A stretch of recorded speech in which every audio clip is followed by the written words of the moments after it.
Bismillahirrohmanirrohim. Assalamualaikum warahmatullahi wabarakatuh. Syukur alhamdulillah kita bisa berjumpa lagi di channel Catatan Wisata Iman ini. Kali ini kita akan membahas amalan yang bisa menyelamatkan manusia dari siksa kubur menurut hadits. Shalawat dan salam selalu dan tetap tercurahkan kepada junjungan kita Nabi besar Muhammad Sallallahu Alaihi Wasallam.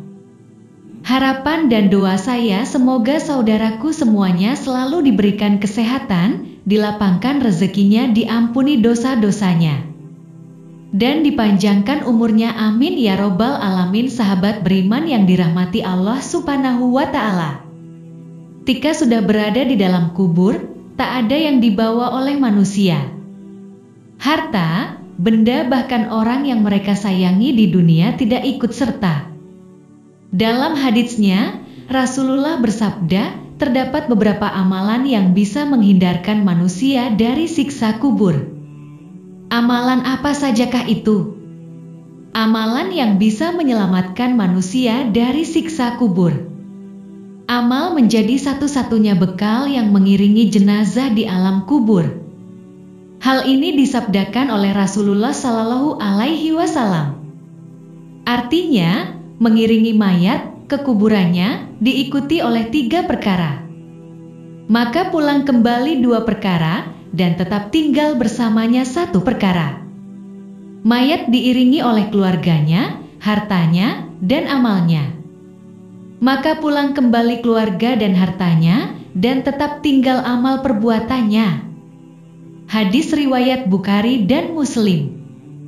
Lantas, amal apa saja yang bisa menyelamatkan manusia dari siksa kubur? 1. Membaca surat Al-Mulk. Menurut biografi dan akidah Imam Al-Muzani karya Abu Utsman Karisman, salah satu amalan yang bisa menjadi penyelamat seseorang dari siksa kubur adalah membaca surat Al-Mulk setiap malam menjelang tidur. Dasar keterangan ini diambil dari salah satu hadits yang disyahihkan Al-Hakim dan Az-Zahabi. Artinya, barang siapa yang membaca Tabarakallazi biyadihil mulku, surah Al-Mulk tiap malam, Allah Subhanahu wa Ta'ala akan mencegahnya dari siksa kubur.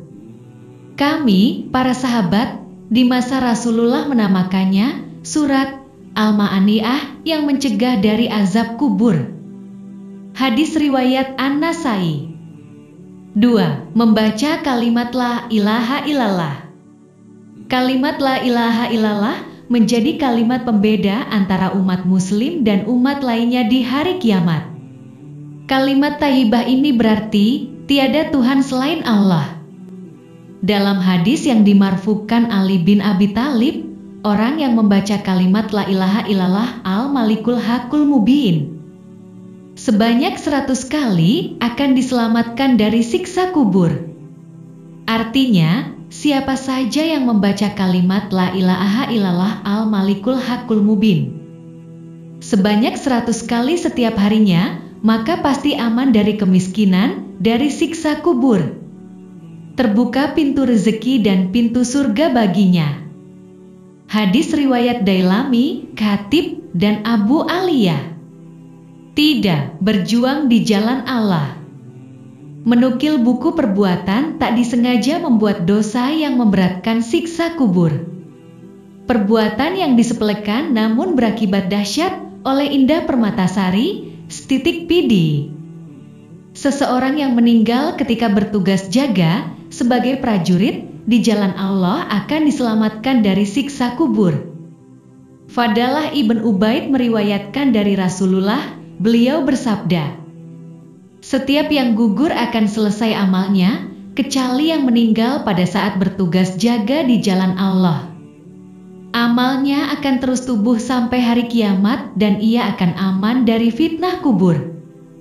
Hadis riwayat At-Tirmidzi dan Abu Dawud.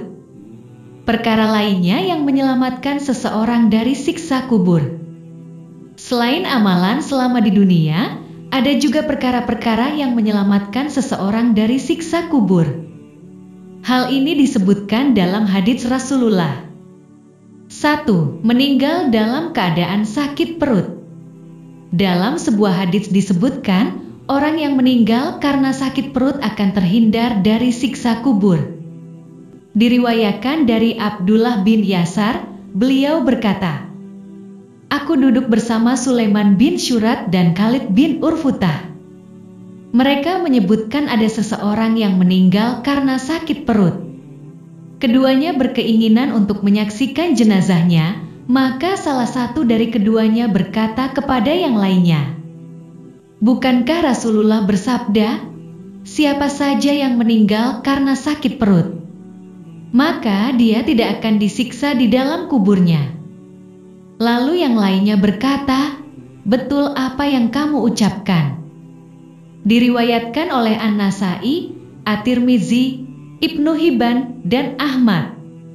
Dalam hadits lain, Rasulullah Shallallahu Alaihi Wasallam mengatakan bahwa orang yang meninggal karena sakit perut, maka dia meninggal dalam keadaan syahid. Hadits ini diriwayatkan oleh Abu Hurairah radhiyallahu anhu. Rasulullah bersabda, "Dan siapa saja yang mati karena sakit perut, maka dia mati dalam keadaan syahid." Hadis riwayat Muslim. 2. Meninggal di hari Jumat. Meninggal di hari Jumat menjadi perkara lain yang menyelamatkan seseorang dari siksa kubur. Hal ini diungkap dalam riwayat hadits oleh Abdullah bin Amr R.A. berdasarkan sabda Rasulullah. Artinya, tidak ada seorang muslim pun, laki-laki atau perempuan, anak kecil maupun dewasa, meninggal dunia pada hari Jumat atau pada malam Jumat, melainkan Allah akan melindunginya dari fitnah kubur. Hadis riwayat Ahmad. Namun, menurut Buya Yahya, kebenaran ini hanya bisa dipastikan oleh Allah Subhanahu wa Ta'ala. Sebab, ada beberapa dosa besar yang tidak dapat diampuni oleh Allah. Oleh sebab itu, sebaiknya hal ini disikapi dengan berprasangka baik, husnuzan, kepada orang yang wafat di hari Jumat. Bukannya malah enggan berusaha dan berharap meninggal di hari Jumat. Cara menghindari siksa kubur. Selain melakukan beberapa amalan penyelamat siksa kubur, seseorang bisa dapat selamat dari siksa kubur dengan menghindari semua penyebab yang mendatangkan siksa kubur. Ibnu Qayyim mengatakan dalam kitab Ar-Ruhli Ibnil Qayyim, cara paling efektif dalam menghindari siksa kubur yaitu duduk sejenak sebelum tidur malam, lalu memperhitungkan apa kerugian dan keuntungan di hari itu. Setelah itu, tobat dengan sebenar-benarnya antara diri sendiri dengan Allah. Kemudian tidur dalam keadaan taubat, lalu berjanji tidak mengulangi dosa yang diperbuatnya jika dia terbangun keesokan harinya. Ahli usyul fiqh dan ahli hadits ini mengatakan bahwa cara harus dilakukan dalam setiap malam. Apabila seseorang telah melakukan cara tersebut kemudian meninggal pada malam itu, dia telah meninggal dalam keadaan telah bertaubat. Jika dia terbangun di pagi harinya, maka dia siap untuk bekerja dengan senang hati sebab ajalnya belum tiba. Jadi, dia masih mempunyai kesempatan untuk menghadap Allah Subhanahu wa Ta'ala. Tidak ada yang lebih bermanfaat bagi hamba selain dari cara tidur seperti ini. Apalagi jika disertai dengan zikir kepada Allah dan melaksanakan sunnah-sunnah Rasulullah Sallallahu Alaihi Wasallam menjelang tidur. Siapa yang Allah menghendaki kebaikan pada dirinya, tentu dia akan mendapat taufiknya. Imbuh Ibnu Qayyim, seperti yang diterjemahkan oleh Katur Suhardi. Wallahu alam. Itulah beberapa amalan yang bisa dilakukan untuk menghindari siksa alam kubur. Semoga kita dapat senantiasa melakukan amalan baik di dunia dan menghindari amalan buruk agar dijauhkan dari siksa kubur. Demikian yang bisa saya bagikan tentang amalan yang bisa menyelamatkan manusia dari siksa kubur menurut hadits. Semoga bermanfaat untuk kita semua. Amin ya robbal alamin. Assalamualaikum warahmatullahi wabarakatuh.